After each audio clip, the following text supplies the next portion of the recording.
Spring is here. It's time to start thinking about family fun in the outdoors. This is Chris Williams promoting my good friends at Plaza RV in Bondurant. I've now bought 2 travel trailers from this locally owned company in the past 5 years. It's completely changed my family's life. We love spending time in the outdoors, tailgating, and most of all, being together. Camping has been an awesome escape for us, and I would encourage you to think about it as well. Head over to their lot in Bondurant. They have motorhomes, travel trailers, truck trailers, fifth wheels, and more. Check them out today at plazarv.com. They're 100% locally owned. Tell them that Chris Williams sent you.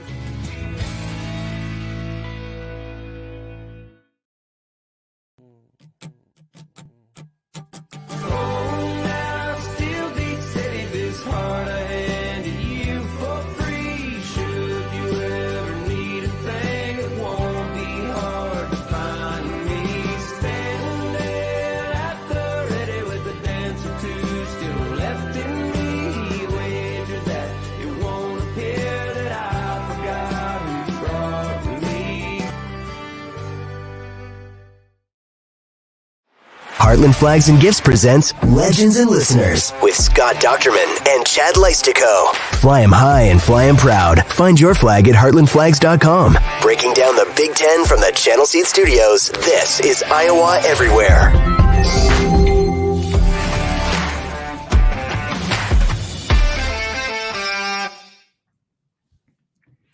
Hey, Hawkeye fans, Big Ten fans, Iowans, and Swifties everywhere. It is episode 36 of Legends and Listeners, a show about the Iowa Hawkeyes and the Big Ten Conference, coming to you live from the Channel Seed Studios here on the Iowa Everywhere Network. I am your host, Chad Leistikow of the Des Moines Register, and joined by the Athletics' Scott Dochterman, as always. Scott, the big Hawkeye news this week was Iowa women's basketball landing point guard Lucy Olson from Villanova. We'll get to that later in the show, but we are here the day after Iowa football coordinators talked for the first time and last time, first time in 2024 and last time until August, and the day before the Hawkeyes open spring practice at Kinnick Stadium. So I feel like we got to talk about football, right? Yeah, it should be about time, right? I mean, we've stretched this out every single week, and we could justify going basketball early, as you said, with Lucy Olson. And then the last time we spoke, 2 key players for the men's team have found their new homes, controversial awards ceremony, and then a new player on the men's team. But guess what?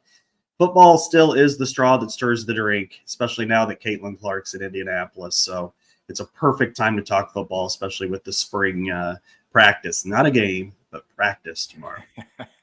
It was funny hearing Tim Lester talk about, like, he was kind of asking us, like, what?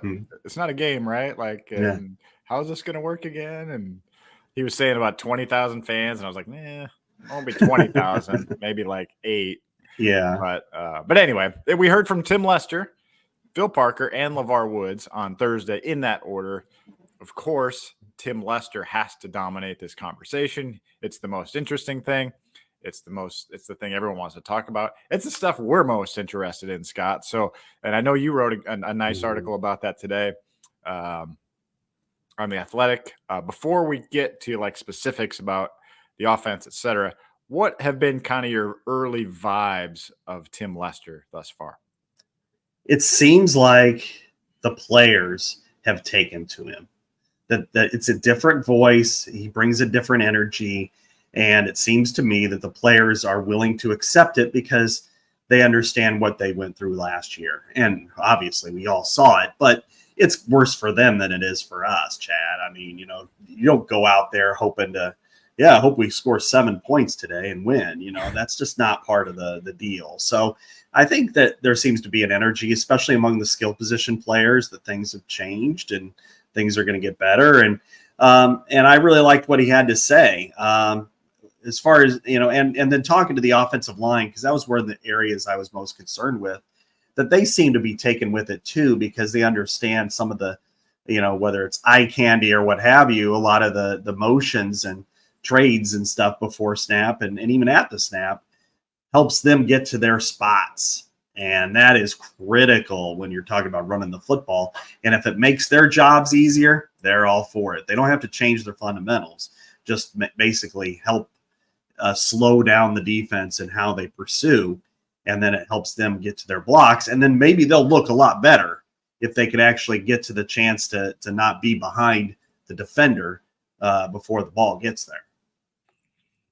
Yeah, I like everything. I mean, I really like what I'm hearing from Tim Lester, especially the way he has gone about installing the offense. I like his upbeat energy. It's a fresh voice. It's not stale. He basically promises changes, guarantees changes. He said it's vastly different. I think that was something similar to that quote. It's much different system. So that all is good. We've needed different to watch, to cover, to write about for a long time. The predictable, the stale, just the bad of this offense needed a fresh start. It feels like it's getting that with Tim Lester, and we don't know what it's going to look like on the field. He definitely is in the Kirk Ferentz camp, Scott, of not raising expectations. I mean, he kept things pretty low key, I would say, yesterday in terms of like what to expect. He said we've got a long way to go. There's been a lot of bad days. There've been some good days, but I do like the vibe that I'm feeling from him, because when you listen to him talk, I think it was probably 25 minutes yesterday, right? Like, you can tell how he has a process and a teaching way about it. Like, they've installed 85% of the playbook but it's just like, it's not necessarily about like getting, and this is kind of what I wrote about, like worrying about the quarterback right now. It's just about getting everybody acclimated to this system. And then once Cade is ready, they'll plug him into this system. Yeah, that's kind of the key. And that's kind of what I wanted to get from him, is that, I think out of the 5 offensive units, 3 of them are in pretty good shape. I will count the offensive line in that. I know that they have been, much harassed, but let's face it, with that passing game last year, there wasn't much they could do. I mean, they actually had some breakout run performances, but without passing the ball, they became very predictable. And I think the play calling didn't help them. But so I think that the offensive line, I think the running game, and I think the tight ends are in pretty good shape. The wide receivers and the quarterbacks are not. But what I like to hear from Tim, and I think he really expressed it well, was that they're not going to just wait for units to catch up because of the quarterback situation. That Cade's going to be there in June, or maybe somebody else will be too out of the transfer portal. But they're not going to slow down all of that because 10 other guys have to get ready for it. And so whether that's Cade McNamara or quarterback to be named later, but we're just going to go with Cade McNamara today. That's really, essential to making sure that the line, the running game, the receivers all understand where they're going. The receivers, I thought he was pointed in some of his commentary. The fact that we're always looking in the portal, I think it tells you kind of where things are. This is a unit that's not only inexperienced, it's really very young and not very good. I mean, across the board, it's got a lot of work to do. And then you throw on the fact that the quarterback, the starting quarterback, isn't here. You wonder how much you can get out of this. And I think you had a really good question at the end, like, what do you want to see? And I think his answer was very long, but I think it was really good. Yeah, I looked at the transcript. Thank you, University of Iowa, for transcribing all this. Yes. 13 paragraphs on the last Yes. answer. It was nice. I mean, he kind of rambled a little bit, but I enjoyed it. He's like, and basically the gist was, and I know this is like going to be a punchline probably, but like, he's like, I just want to not jump off sides. I want to get the plays off. I want to get the plays in, and there is a lot of motion. Like, that is a huge part of this. And I liked how he explained that as well. Like, that's going to keep the linebackers from just attacking. How many times have we seen that, Scott? Last 3 seasons with Spencer Peters back there, or whoever, Deacon Hill, just attacking, and you just can see it from the press box. You're like, they just can't block them, because they're just sitting there, just waiting for the snap to just charge in and sack an immobile quarterback, Yeah. And with this motion, the idea is to back them off a little bit, get them a little bit confused. And I was actually listening to a Chicago Bears podcast this morning. Shocker. Yeah. It was Mark Schlereth, they were talking about the NFL draft or whatever. And he was talking about how he said, like, more than half of college offenses, like, don't really use the type of motion that the NFL does, like we see with the 49ers. We've referenced it a lot, But I like that Iowa is introducing that. It's going to take some time, but I like that they're bringing kind of an NFL system to college in that respect, because they've always asked their quarterbacks to do a lot. Why not, number one, ask the other guys to do some of that, help with some of the protections, help with some of the, keeping the defense, the numbers count where you want it, finding those mismatches with motion. I mean, I feel like it's smart the way Tim Lester is approaching this. I'm excited to see how this motion looks, how it plays out. And be patient, Hawkeye fans. This is not going to be an overnight fix. It's just not going to be. And it wasn't going to be no matter who you hired at offensive coordinator. But I just like the long-term thinking here from Tim Lester. You have to do something different. And he was the one that I think had the right idea. And part of it is he's marrying some NFL style. He's with Matt LaFleur. They've known each other a long time, but he was there last year as an analyst. And he can kind of spot how you can work tight ends in with an RPO system and make it work for a team like Iowa and maintain its zone running game, which it really likes. It doesn't want to give that up. But how do you make it better? And as you said, just the overwhelming numbers. Iowa's receivers have been bad. I mean, last 2 years, the receiving core has caught 76 passes in each one of them, which is tied for the lowest since 1982. And so you need to have more. So other teams are just comfortable saying, we'll just cover you one-on-one, and you're not going to get the ball to them anyway. And then we're going to just send everybody to the line of scrimmage. And then when you didn't have any motion or it really impacted how the flow of the second level and the safeties to get to that spot to hit the running backs. And that's why the running game never really got off. It wasn't so much that the line missed their blocks. It was just that everybody beat the line to their spot, and it didn't allow the line to actually work against its opponent. In the past, you'd had cut blocks, especially on the backside, but now those are legislated out of the game. And I think this is a way to say, all right, we concede no more. We understand. And then you go and you defeat that with motion to create that hesitancy, to ensure that there's not such a free flow there, because the motion could go the other way. Because I actually, went through like the last 4 years of running with jet sweep and with motion. The numbers are double what they are when they don't have it. So it makes sense to use this as a staple with your zone scheme, because then it can all work. And if you can get Iowa out running vertical on the line of scrimmage and allowing somebody like Caleb Johnson a full head of steam, he's a monster. He's a guy who's going to run for 12, 13, 1,400 yards. So I like the way this is being built. Do they have the personnel to carry it out in the passing game? We're not going to see that Saturday. Let's just call it like it is. Hopefully we see some plays by the wide receivers, but we're not going to say, wow, they're ready for Ohio State. Yeah, exactly. I like what you said there. I got a couple thoughts in my head here.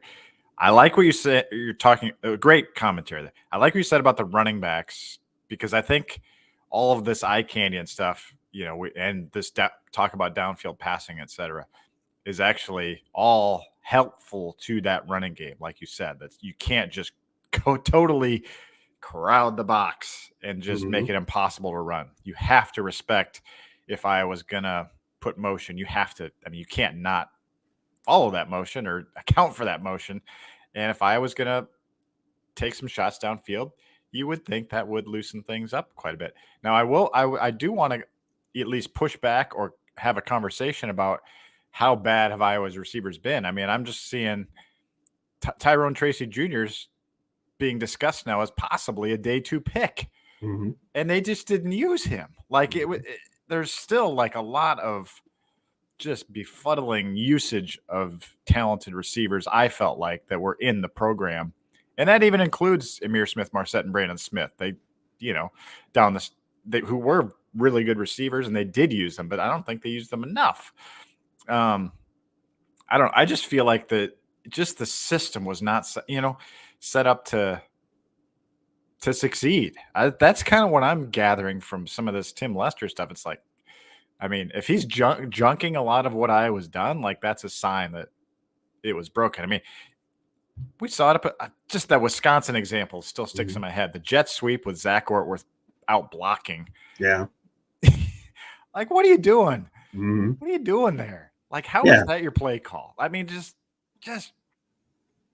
it was time for change, and I feel like change is at least here. It just might not be like everything you want it to be August 31st.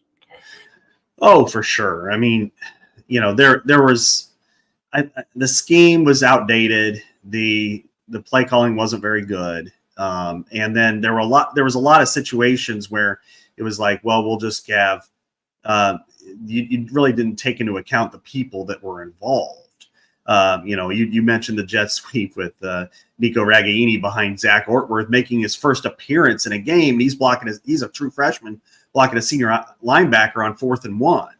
Even though Wisconsin's defense was a shell of itself last year, it wasn't anywhere, that way. But whether it was Iowa's problem, which it was, or the players, I mean, here are just some of the numbers. From the 2018 through 22 recruiting classes, there were 10 freshman receivers. 8 of them transferred. 1 was playing baseball. The only one to finish his tenure was Nico Ragaini. I mean, that is a wasteland. That is destroying anything you want to do. There's the attrition level. I mean, and you go back to Amir and Brandon, they were really good, but they didn't get enough out of them. They should have done more with those guys. And that was, they were okay, I thought, with Nate Stanley. They weren't as good with Spencer Petras in their 1 year, but they parlayed that into some nice recruits that left. Keegan Johnson, Arlen Bruce. I mean, was it their fault or, that we don't know. We're not going to get into that part of it. But, and then out of the 9 out of 10 leaving, then you add 2 other in that same time frame, 2 transfers, Charlie Jones and Oliver Martin, who then went on to other Big Ten programs out of that after Iowa. And it's like, you got to do something about this attrition. You cannot compete for championships with that level. So I like the fact that the receivers are more engaged. It seems like the receivers are in better spots. There was one play, Chad, I'll point out, last year in that Northwestern game. And it was the interception that Deacon Hill threw in the end zone. They had it was a 1 receiver route, and you had Nico Ragaini running in motion all the way across the formation, then up and running a go pattern for 30 yards. And Nico, of course, is a good possession receiver, but he's not a guy that can get up and go get the ball, especially when he's running 30 yards across and 30 yards up against a defensive back who has inside leverage. And Deacon isn't exactly a guy to put the ball where it needs to be going. So what are you doing there? And I think Lester has an idea of how to structure an offense and a passing game. And that's what I like to see. They won't have a lot of success Saturday because Iowa's defense is still pretty good, and we'll see that on full display because they'll be competitive. But I like the fact that they've got some changes and things are going to be moving in a different direction. Well, much like we appreciated Tim Lester's candid nature and ability to bring us something new to talk about with this Iowa offense, we appreciate Heartland Flags and Gifts for helping us bring you legends and listeners for free every week. We can keep bringing you this episode and this show free every week if you keep sponsoring Heartland Flags and Gifts, which has you covered with nearly every sport, every team, and every flag. Visit our friends online, heartlandflags.com, or get your hands on some gear in store at 3719 Southwest 9th Street here in Des Moines, where I live. And there's another transfer, Scott. Jacob Bostic leaving the Hawkeye program. Kind of a jarring, not jarring, I guess, but just I was surprised, I guess, especially since he came to media interviews last week and now he's got an Iowa State offer. Very interesting. What do you make of that? And also maybe some of the names that we heard yesterday. It sounded like Caleb Brown, Caden Weechin, maybe Jarrett Bowie are the top 3 wide receivers this spring. Yeah, it's hard to really gather too much. I mean, I think Caleb Brown has to be there because he's the most experienced, which is funny because, it looked like he wasn't even going to be able to play until I think it was the Northwestern game with Deontay Vines' injury. And, Deontay Vines is now catching passes for Old Dominion. But Bostic leaving was a surprise to me because I thought, here's an opportunity for him. This is the opportunity you want. And now you're in a new offense. And why would you enter the portal now? And wherever you're going to go, you're going to be behind. Here you have a chance to start. So I'm perplexed by that unless you feel like I need a new opportunity to grow, blah, blah, blah.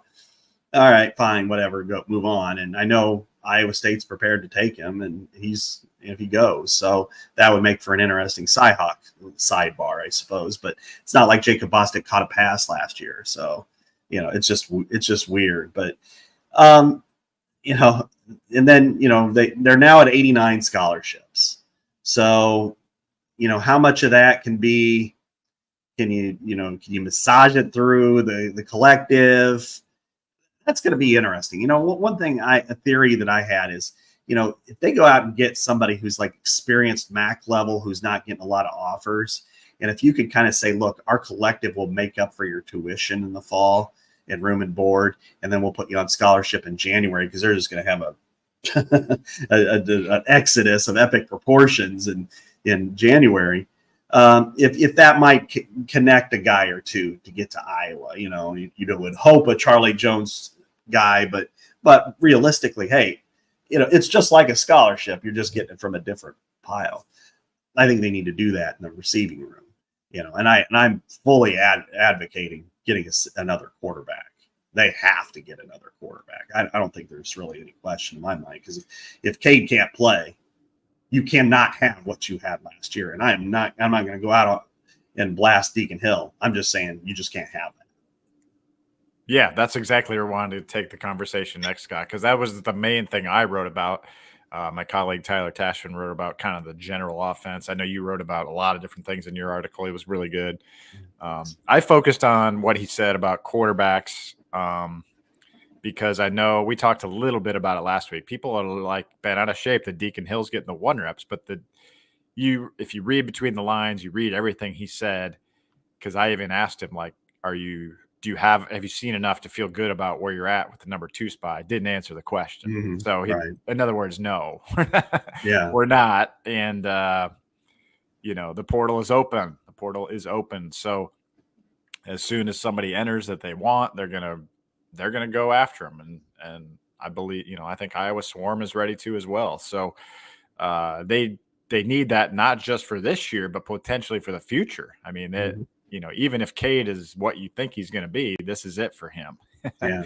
And, James Rezar is not your 2025 plan at this point. He isn't even on campus yet. So that's another part of this whole deal. And Tim Lester's going to want his own guy. Yeah. Let's be honest. I mean, he's coming into a situation where he didn't pick any of these quarterbacks. Right. I mean, these are Bud Myers guys, really. So, anyway, I think they're gonna go after quarterback, Scott. And what I put in my article, and I hope you guys at least just give it a look, because I feel like it'll calm you down about this Hill stuff. Like, Hill is basically running the one offense so that the other 10 guys can learn the offense. Because he's like the best at the checks right now, more than Marco Linus. It doesn't mean Marco's not going to jump him at some point. It just means, like, Deacon is actually performing a pretty valuable service here, Scott. He's basically sitting in for Cade McNamara. Lester even said, I'm calling the plays as if Cade is in there. Mm-hmm. So, I mean, that's a pretty good team guy to me if you're Deacon Hill. Like, you aren't even getting an offense that's at all catered around you. Not that you deserve it, but he's being a team first guy, Deacon Hill is. And I think that it's a smart way to go about it, but also you just got to stop freaking out about Deacon Hill taking the 1 reps at this point. There's this knee-jerk reaction that Iowa fans have had for a long time, and I kind of get it. It's semi-PTSD over just the offense in general for 10 years, but it's when you see the spring depth chart, oh my God, I can't believe this, or somebody comes in and they're not number 1, and you're like, I remember that with punter. I think it was Michael Sleep Dalton. He was here, and people are, I can't believe Rastetter's still the punter. Well, he just got here. He's not even on campus yet, that sort of thing. And so the freak out over Deacon Hill, while understandable, there's a reason why. And it's like, guys, the portal just opened again. They're going to get somebody in there. They need somebody in there because, as we've talked about, what wide receiver, the quarterback situation has been much worse, going back to, after Nate Stanley. I mean, Petrus, I'm not going to diss the guy. I think he was a quality recruit. Didn't quite pan out the way you wanted him to, but the players after that, I mean, Manziel was okay, but then Padilla and Joey Labus and Carson May, and on and on. Where are they? What are they doing? What did you guys do? How did you guys recruit these guys? And there's not been one of them that you've looked at and said, yeah, that's QB1. We need to move forward with it. And they've got to get something going here. And so that's why I think that the portal will erase that. If they can get somebody with 2, maybe 3 years of eligibility, bring them in and let him compete with Cade.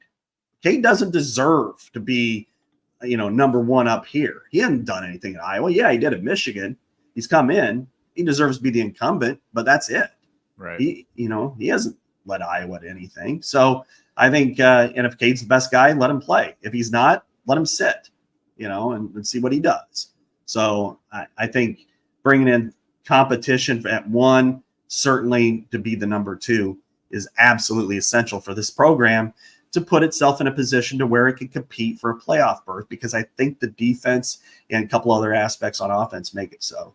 Yeah, and I think that is the intent. Now, it could get botched. There, if they can't get someone, then it's time to start being a little bit more concerned. But I think at this point, the plan is to go get somebody. I'd be shocked if they don't get somebody. I mean, you don't just sort of hope and cross your fingers. They've probably been working some back channels, you would hope. But anyway, that's that. And I also thought, hey, Tim Lester seems open to maybe some. He said, we've got some Marco plays. So he seems open to maybe, like, I would be fully advocating for, hey, a little package of plays for Marco Linez. Let's say it's 3rd and 1.5, and you put him in those quote unquote wildcat or whatever with a run pass option. I would be full, bring that on for me. I want to see stuff like that. Imagination, creativity, yeah, right. That's what I'm saying. Stuff that other people do that, and that's why we're dealing with a lot of the angst over Deacon Hill and all this over the years. And we've had our own frustrations, but we've kind of got to live with that in some ways.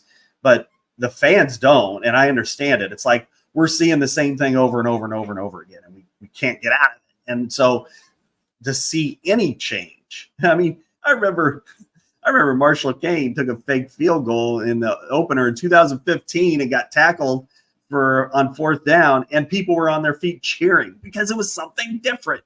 And so, yes, all those, they did the Wildcat a couple years ago during the COVID year with Tyler Goodson, and it went really well. And then, it's a gimmick. We don't want to run it anymore. Yeah, that was so weird. And they never threw out of it. You throw out of it once, it changes the whole dynamic of the offense. So I'm just, yes, it's kind of like, you've been eating the stale cracker for 15 years, and now finally you get a Ritz cracker. Is it good? I don't know, but it's something different and it tastes better. That's kind of where we are right now with the offense. Well, let's. We did hear from Phil Parker and LeVar Woods as well, Scott. Let's each give like one thought of what we heard from each of those. Phil went after Tim Lester. Give me your Phil Parker top takeaway from Thursday. I would say that he seems to like the rotation up front. That's one thing that I had a little bit of concern with, because that was the unit that took the biggest hits with no Joe Evans and Logan Lee. That, okay, where's the depth going to come from? and he seems to like it. Seems to look like, all right, we're looking at like one guy because you elevate Ethan Herkett, of course. You elevate Aaron Graves. They like Max Llewellyn. They like Jeremiah Pittman. Brian Allen seems to be a guy that's fitting in there nicely. And it's like, yeah, number 8, it's like a couple walk-ons. Luke Gaffney and Will Hubert have that chance to. And you have Deontay Craig too, which is really good. And and he was starter, so I mention it. But really, it's in him and YA Black, they're the top 2.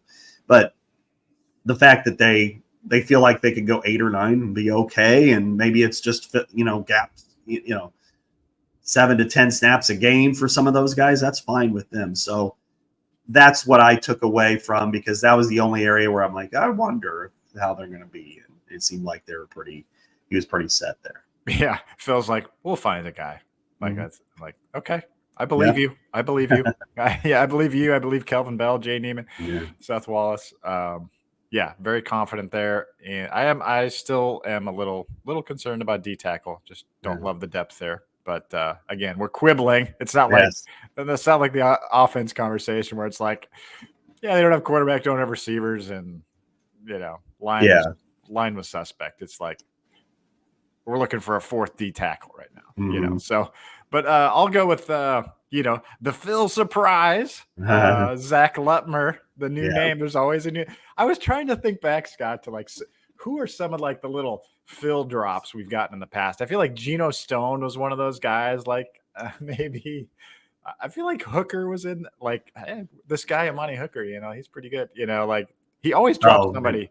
Like as Jake Gervais, Jack Kerner. Jack Kerner was probably the number one that I remember. Okay. Yeah, it was like Jack Kerner, John Loudermilk back in the day. Okay. He was Riley Moss. Mm-hmm. He was a big one. He might have been the biggest one of the bunch. That he was really all in on Riley and talking about him on even his first couple weeks of camp. I remember being in the indoor practice facility, and we got a chance to talk to them about midway through camp. And he was saying, Riley Moss has been really good. He's going to be on special teams for us and all that. And that was his true freshman year. And so he was all in on Riley. So that probably being the one. but now we've moved past John Nestor to Zach Lutmer. Next Phil Parker special.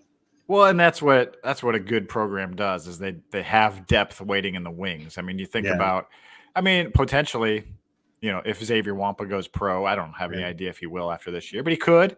Yeah. And we know Quinn Schulte and Sebastian Castro are out of eligibility. So they're going to need 2 safeties and a cash next year. And you talk about Cohen Entringer, you talk about Zach Lutmer, Nestor. Yeah. We're talking about, TJ Hall sounds like has had a good spring. I mean, it's just like that's how you continue to have a good defense year after year and seamlessly. So that's a great story. Good news, like that he likes Zach Lutmer. So pocket that. How about LeVar Woods? I would say it's probably a kicker. Yeah, same for me. Yeah. Because it's hard. After all the craziness of basketball, we look back at the kicking situation and how kind of Drew Stevens slumped at the end, got pulled in the Nebraska game, and then didn't have an attempt in the last 2 games because they got shut out twice. So, I think seeing, he mentioned humility with Drew, and I think Drew needed that. How does he bounce back? And if he shows it, he'll be, he's a quality kicker. He's got some great feet and should be really good. And he's still got 2 more years. So that was probably the one takeaway that I had on the special teams part of it. Yeah, same. I mean, that was my number one thing. I mean, I think people, Reese Dakin, I know I didn't get to talk to him. I wasn't there Tuesday, but I know you guys did. And, he's from Melbourne, Australia. He came from Pro Kick, same coach as Torrey, but he's not going to be Torrey. Yeah. The leg might be akin, but it's just hard you just can't expect that. And Woods sort of emphasized, there's some immaturity there. I don't think he meant that in a bad way, but like he's just young compared to Torrey, who's 26, and I believe he'll be 27 by the time he actually punts for an NFL team this year as a rookie. So, real quick before we move on, what round will Torrey go in? We'll talk about it next week too, but what round? Give me a number. 4. Okay. 4. Day 3 pick. Yeah. It would be so cool if he was like the, late 3 supplemental, like CJ Beathard was. Remember that? Yeah, CJ Beathard got drafted like one of the last picks of the 3rd round. Right. Like, oh, shoot. Well, like Nate Kading was, he was a 3rd rounder. Okay. And what was really interesting was I was in the Chiefs war room that day, and they took a tight end, kind of a shorter tight end that was going to be like tight end number 2 to Tony Gonzalez and Chris Wilson. But I knew that they wanted Nate Kading in the worst way. They wanted him, but they thought he was a little rich to take him in the 3rd round. And Carl Peterson was just mad. I asked him, I said, with Nate Kading now going to the Chargers, what was your thoughts? And you just see this, not only going, we're not taking him, he's going to the Chargers, Marty and everything. So I could see, it's possible that he could go 3rd round, but I would say 4 is where I project him, and so does Dane. So I defer to Dane Burglar, and Saints. I think he might be marching in New Orleans. Oh man, Torrey in a dome. I mean, we'll see. I mean, the NFL draft this year. I know I hijacked this a little bit. That's all right, but it's not good in the late rounds. So I think a team will spend one of those 4s. So it's not like with so many COVID people, COVID seniors using their last year, like you're seeing at Iowa. The draft is not as deep. So I think that benefits Torrey in terms of high draft positioning. So I like your pick. I'll be rooting for a 3 though, I like Torrey. Yeah, I wrote about that today. Actually, that was kind of a NFL draft NIL crossover story. Is that they had the lowest entry since 2010 for underclassmen, and so many of them are those players. And Iowa is the poster child for that, because not only you have all those 6-year guys that came back, but then you have the younger, like the Luke Lachey's and YA Blacks who decided to stay. And NIL is a major influence in that. And so that's happening everywhere, where guys have that opportunity to say, well, I can make, let's just throw out a number it's a good number that a lot of people have used, $200,000. Let's say that you could be a point guard for $200,000, or you could be a defender for $200,000 at the university, or you could go on and risk being a 7th rounder where maybe your signing bonus is $90,000, but of course we know half of that goes to the government anyway because it's a signing bonus, and then you get cut. Then what? Well, at least if you're in college, you get all that. That's all guaranteed. And then you have an opportunity to improve or whatever. And for somebody like Nick Jackson, he's like, I could be in the same defense for the 2nd straight year, and this is the best one I've ever been in, and I could be coached well. Maybe it doesn't matter. He's not going to tell me his number, but but still, that's what Iowa was able to capitalize on. And that's why, as you said, kind of circling back with Torrey Taylor, that from rounds 4.5 the rest of the way, there isn't a whole lot of difference between a late 4th rounder and a priority free agent. Mm-hmm. They're just in the same, circle there. So that's why, it's somebody like Torrey Taylor is an elite player who can change the game. It's a lot better than saying, well, we'll pick this linebacker here, because there's really no difference between the linebacker at pick, 160 and then priority free agent. So that's why I think he probably does go high. Well, I hope you all enjoyed the warm weather over the weekend and maybe the Masters. I hope you didn't take my bet. It lost, by the way, at DRF. This past weekend, as well as a nice rich pour of Steeple Ridge bourbon. Steeple Ridge delivers a high-quality, delicious drinking, award-winning craft bourbon. If you don't find Steeple Ridge at your favorite retailer, ask for it by name. Steeple Ridge is distilled, aged, and bottled in Erling, Iowa by Lonely Oak Distillery. We've gotten 40 minutes in, Scott. A lot of football talk, so we'll have to be a little quicker with basketball. We'll run some quick offense here. Women's basketball news. The day after the WNBA draft, we're not going to talk anymore about Caitlin Clark this week. Iowa hosted Lucy Olson of Villanova. By the way, Caitlin was the first pick. I don't know if you saw that. Lucy Olson, they reeled her in. She commits on Wednesday. man, what a big deal for the Hawkeye women. 23 points per game score. I spent a lot of time watching her film, and man, I really like it. I like it a lot. I think she was probably about the best prospect they could get in the portal, and somebody who also fits personally. Sounds like she's a great culture fit, which obviously is so important to Lisa Bluter and everyone else there. A lot of excitement, and that was the one position they needed. They went out and got it done. Big week for Iowa women. It's huge so many ways, as we said, because what you didn't want to do was go from national title game to out of the NCAA tournament completely and maybe a losing record. And not when you have some talent there. Hannah Stolke's an all Big Ten caliber player. Sydney Falter is. I think Taylor McCabe has potential to be not only a starter, but an impact starter. I like Kylie Feuerbach as kind of an off-the-bench person. And plus, they have a really good young class coming in. 4 out of their 5 recruits are top 100 from ESPN. The other one is Miss Basketball in Iowa. So, but what they needed was kind of a stopgap, and then, of course, next year they've got, Addison Deal is committed to Iowa. And so you just needed that, fill in the pothole. and you did it with the number 3 overall scorer in the country. And she's got a couple of areas where I think she probably wants to work on, where they want her to work on. Sure, certainly, I think cutting down on her turnovers and 3-point percentage is probably the 2. But you could not have found a better fit, because now you look at that lineup, Chad, and I don't know if how much thought you've given it, but you might as well. What the heck? But you got her at the point. You Taylor McCabe at the 2. Sydney Falter is like the 3. I would, Hannah Stolke maybe as the 4, and then Ava Hayden, from the freshman coming in from Oregon. That's exactly where I go to. Yep. Yeah. And then you have Kylie Feuerbach as kind of your first big, first guard off the bench. Addison O'Grady can kind of fill in and, maybe improve and stuff. So, and then they've got other players as well. And then a lot of the freshmen, because they're all highly ranked. There's going to be somebody that surprises us there. So, I really like this unit, the way we're seeing it being built. But if without Lucy Olson, I'm not so sure that it all works. It would have been tough. And so, yeah, she will be kind of the new straw that stirs the drink.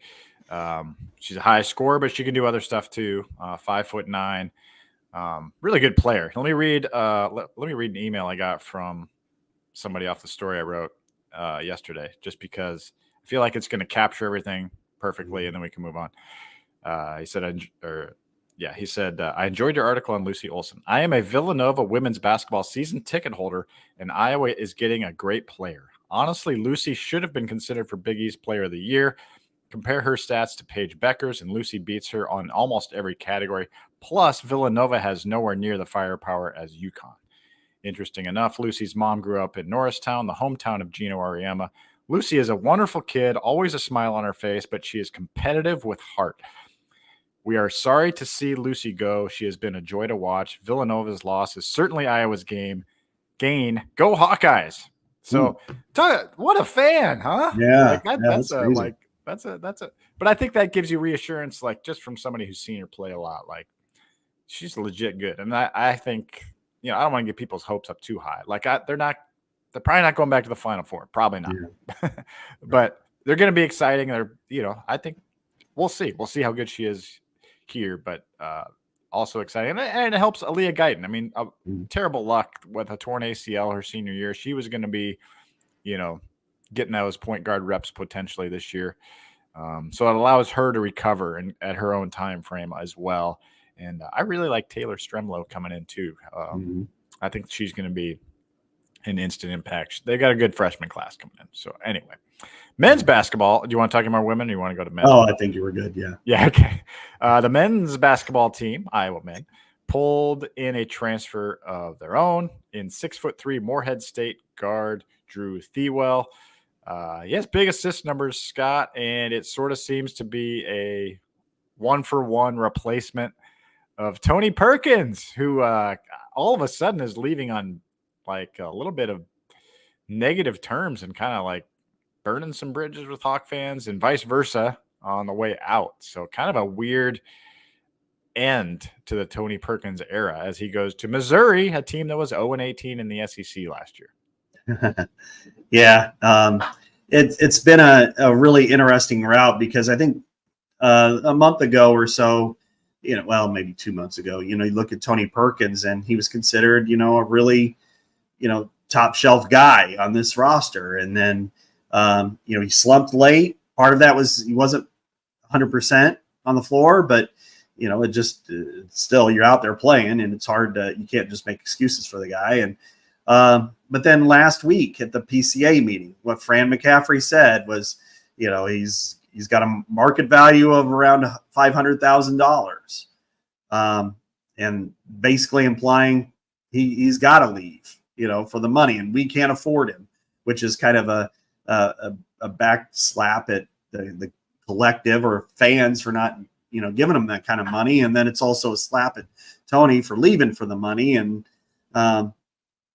then he leaves and he goes to Mizzou, and he's tweeting out it wasn't about the money. And it's like, well, what is it about then? Because you're going to a team that didn't win a game in the SEC against a team that was on the board, the bubble. So you must hate your teammates and your coaches. And then he didn't get an award, but then Patrick McCaffrey, who you did write about and you had a one-on-one with, got the Chris Street Award, but he'd already committed to Butler by then. So, I think there's a lot of questions as to, is that a double standard? Is this the double standard that Iowa basketball has lived with for a while, of having, sons that have more opportunities than other people?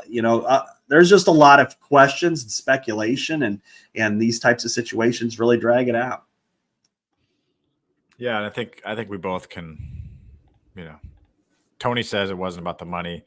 I think we can both safely say he did not get the $500K. We'll just leave it at that. No, wasn't close to that. So who knows? It's a weird situation. But I think overall, in general, I think this Thewell guy averaged 6.2 assists per game, and I just think it'll be good overall, like, to not have a McCaffrey son on the roster. That's no offense. Like, I love Patrick, and that's, we've always had a good relationship, and that's one of the reasons he did the interview with me. But I think it'll be good for a fresh start a little bit here, just in general. So, especially if Peyton Sanford comes back, I'm excited to see what this team can do. They still need some players probably, but they at least got somebody. And this, I think this Thewell guy looks like a decent fit. So, I don't know. I don't know anymore. I mean, Patrick was good, by the way. I mean, he was to give people a little sense of that story. It's at hawkcenter.com if you want to, but he basically said, my dad and I are like two different people. Like, we're not. And he said his dad was surprised that he was going to leave Iowa for another school for his last year. And so, but he also agreed with Patrick that it was the best thing for him personally. He said, I've been in Iowa City 15 years. I needed something new. And we know he's had all kinds of, life adversity thrown his way between cancer, anxiety that he's been dealing with throughout his college career.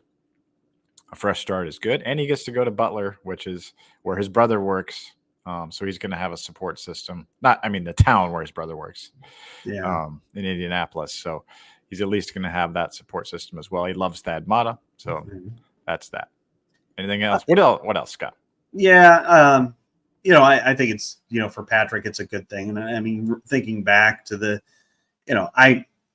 I didn't have a whole lot of money to go to college. And so I went to a JUCO, and then I decided I wanted to try, and I went to Arizona for a semester. I went to an Arizona JUCO there.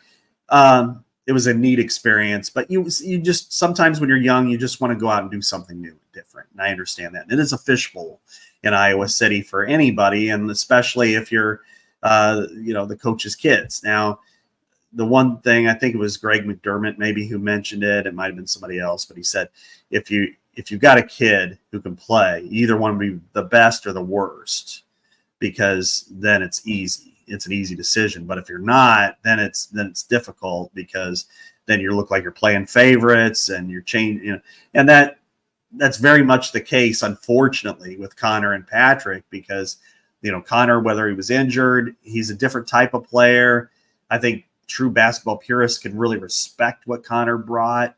Other people didn't as much. Patrick's was much more up and down, partly because of whether it was injuries or other issues. And it was, so it was just very jagged in some ways as an era. And I think that this is, as you said, it's a healthy situation for the program to not have this burden, if you will, because Patrick was a good player. When he could play, he was good. And I think he'll be fine. And Butler, probably good, just out of sight, out of mind. He can just go there and concentrate on basketball. Butler is important, but it's not the Pacers, the Hoosiers, the Fighting Irish football team, or Colts, or whatever. So he can kind of just out of sight, out of mind. His brother, I don't know. I thought Connor worked in Iowa City, but I don't wonder if that's just because of his girlfriend or what. But maybe he'll work over on site a little more often. But anyway, I digress. Yeah, we did see a lot of Connor. Yeah. Let me read one quote from Patrick, and then we can close up. He said, "Playing for my dad was not always easy. It's a tricky situation. I loved every minute of it, but it'll be good to play for somebody else and have a different set of pressures. When you're the coach's kid, you constantly feel like you have to prove yourself to everybody." So, yeah, I mean, that's beautifully said. I mean, it's hard on the player too. And he loves his parents. We know he's very close to his mother. He's gone through a lot, and his family's been there for him. So it's hard to leave, but it's also, he's 24 years old. He's almost Tory Taylor's age. So he's ready to move on and leave the nest, so to speak. Any loose ends, Scott, we didn't cover today before we wrap up with our lovely legends and listeners? Oh, my legends and listeners. Well, I tell you what, I wrote earlier this week about Big Ten, which I think is a big deal, and the transfer portal and how crazy it is overall for the Big Ten. And so far, I think as of yesterday, there were 35 new entries in the Big Ten portal. Caden Proctor was the number one ranked player that entered the portal. But I expect it to be a little more subdued, but I'm still waiting when it comes to Big Ten entries. Ohio State's quarterbacks are the ones to watch, because they had 5 who all were at least 4 stars, and counting Will Howard as a 4-star transfer, and then you have Devin Brown, and then you have the 2 freshmen, so and then you have Lincoln there in the middle. So it's just really that's going to be the match for the Big Ten in the transfer portal. But right now, it's kind of fascinating to see how things have kind of slowed, other than at Colorado. Yeah. Colorado is its own story. Good show, man. Looking next week, we will have a spring game to review, and the NFL draft. We didn't talk about Cooper DeJean today, but we will talk about him being a first rounder. So we'll have to do an earlier show, Scott. We'll have to communicate to you guys when we're gonna go, and because we got to do it before Thursday's first round, right? So anyway, absolutely good show. All right, for Scott Dochterman, this is Chad Leistikow. Thanks for joining us on Legends and Listeners from the Channel Seed Studios. Talk to you next week at a time TBD on the Iowa Everywhere Network.